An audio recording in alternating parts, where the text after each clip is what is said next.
Kalili Kanekoa taking care of business. My man, congratulations first off. Talk to me through the match and how worried were you in that first round with that foul and potentially being DQ'd?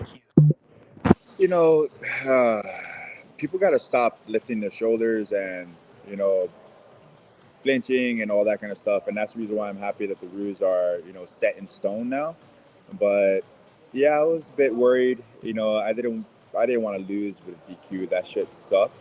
But other than that, it was a great match between Brandon and I. And you know, I gotta hand it to the guy. He put his chin out there. He took it on the chin, like all of us supposed to do.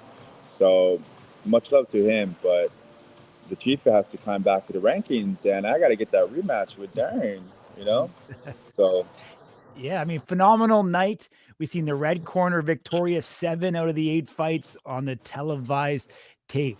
Talk to me about the decision to go bare feet because we've seen in the past that hasn't been the wisest decision for guys. However, you were able to make it work. well, the reason why I decided to go barefoot, I just wanted to soak in the energy, with the crowd, and just being more grounded, if that makes sense. But Mhm. it was something new for me for sure, and I was hoping that I wasn't going to pivot. There's more grip with shoes and stuff, but it felt great. I felt very comfortable, so it felt like I was in my own element, like I was back home on the beach or something. Awesome. I mean, I see you took a very different stance on the offensive side. You had your feet out very wide to try to get away from that pivoting. It worked for you.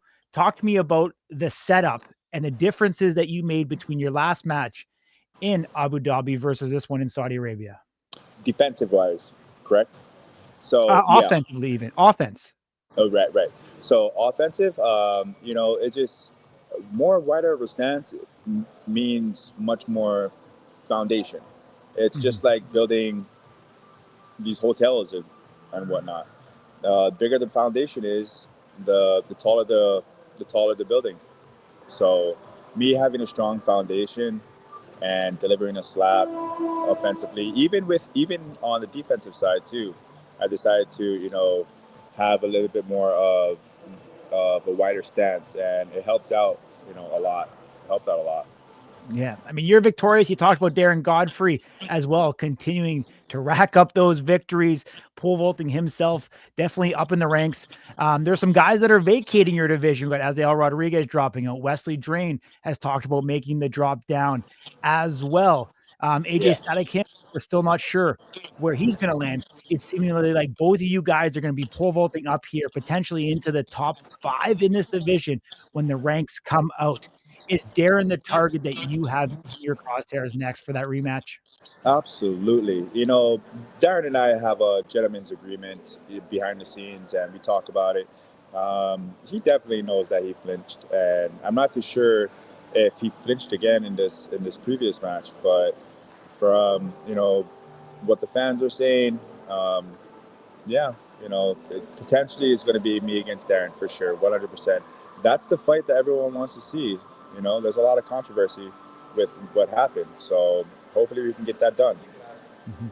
Amazing. One last one for you. Was there anything that Brandon Rhodes surprised you with here tonight? No, not at all. Not at all. Awesome, buddy. Appreciate you joining me. Much love, much respect. Enjoy the last of your time there in Riyadh, and we'll see you back here stateside.